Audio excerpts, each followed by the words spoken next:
Juan Pablo Quinteros es ex vocal de la ERCEP y además concejal de la ciudad de Córdoba de Encuentro Vecinal. ¿Cómo estás, Juan? Fernando, ¿cómo va? Bien, gracias por atendernos. Y además, ex legislador. ¿Qué estás observando respecto de lo que hace o de lo que no hace, debería hacer, en este caso, el Estado municipal? En realidad, primero lo que hay que decir es que en Córdoba rige una ley de seguridad eléctrica, tanto para el ámbito público como para el ámbito privado, una ley que se trabajó mucho y ahí hubo una fundación que se llama Relevando Peligros, que después de la trágica desaparición por haber tocado justamente un canasto electrificado en la vía pública de un pibito, 9 años creo que tenía, Juan Aciar, su mamá Sandra Meyer empezó con una lucha casi en solitario que luego logró muchísima adhesión y logró básicamente que el poder político tome conciencia de que algo había que hacer con estas cuestiones, de que no era que Córdoba y que la ciudad, ni esta ni ninguna, se podían transformar en trampas mortales en cada cuadra. En el año 2015 yo era vocal de la ERCEP, se trabajó bastante, la estuvimos analizando, la estuvimos viendo, la legislatura se aprobó esa ley de seguridad eléctrica, que estamos hablando de casi 7 años, Fernando. Esa ley se aprobó en noviembre del 2015. Esa ley era muy clara respecto a que tanto un hogar, un comercio, como la vía pública, por eso municipios y comunas estaban incluidos, tenían que acompañar lo que se llama un certificado de instalación eléctrica apta.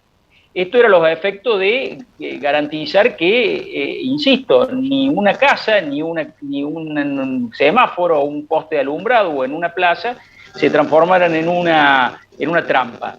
Hace pocos meses, vos te ibas muy para atrás, pero hace pocos meses, en noviembre, acá en la puerta del Córdoba Athletic, el hijo de Daniel Willington casi quedó electrocutado en circunstancias que todavía no se sabe si fue por un poste de alumbrado público, pero está ahí la discusión, aparentemente sí.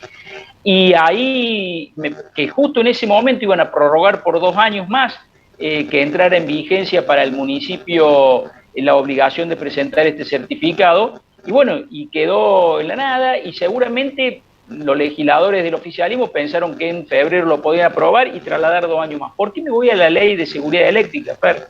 Por una cuestión muy simple, porque si esa ley hubiese estado cumplida por parte del municipio de Córdoba, que no lo quiso hacer Mestre en su momento, pese a que la ERCEP le dijo que esa ley regía para la ciudad de Córdoba, un criterio distinto que hoy tiene la ERCEP y el propio ministerio respecto a si rige o no rige, que hay que adherir, que no hay que adherir. Pero yo no quiero entrar en esa discusión, porque en el medio de una vida de un joven de 14 años que no va a volver, una familia que quedó absolutamente desmembrada y destruida, y no se pueden estar pateando la pelota uno a otro. Lo que hay que hacer es ponerse a trabajar. Este relevamiento que pide el fiscal Garzón me parece que es correcto, por lo que vi en la información es para plazas, pero no solamente tiene que ser para plazas, tiene que ser para todo alumbrado público que esté en la ciudad de Córdoba, porque aparentemente hay muy poco control sobre ello. Y si hay poco control, suceden estas cuestiones. Me parece que hay responsabilidades concurrentes que deberán ser analizadas. Yo no le voy a achacar la culpa, como han hecho otros, a esta gestión municipal, porque evidentemente esto es más, la propia ley daba un plazo de 3 años para ir adecuando todas estas cuestiones a lo que reglamentaba la ley, con lo cual te darás cuenta que estamos hablando de cosas que van a llevar su tiempo, pero en algún momento hay que hacerlo. Yo no puedo entender que recién hoy empecemos a hacer lo que tendríamos que estar haciendo desde hace 7 años. Juan, es más, nos podemos ir un poco más atrás. Esos postes de alumbrado público o esos postes de EPEC, sean municipales, provinciales, son postes que pone el Estado y que tienen la posibilidad de que acceda a esos postes, la tapa de esos postes están a 60 centímetros del suelo.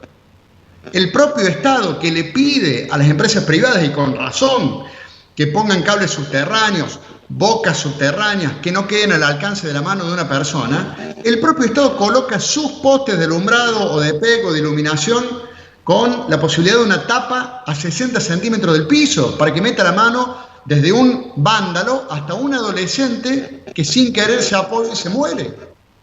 Bueno, pero yo te la hago distinta o te la hago en otro sentido. Cualquier persona que nos está viendo en tu programa sabe que se ha hecho en el último tiempo un cambio de titularidad del medidor y se ha mudado y ha tenido que poner un medidor, ha tenido que contratar un electricista matriculado para hacer este certificado de aptitud eléctrica, y ha tenido que contratarlo y se ha tenido que hacer modificaciones de infraestructura de sus cables y de su instalación eléctrica, la ha tenido que hacer, si no, EPEC no le ponía el medidor. Sin embargo, esa misma persona cruza la vereda, entra, va a una plaza y ve el alumbrado en esta condición y se pregunta por qué a él, digamos, por qué él tiene que hacer lo que dice la ley y los municipios no tienen que hacer lo que también dice la ley.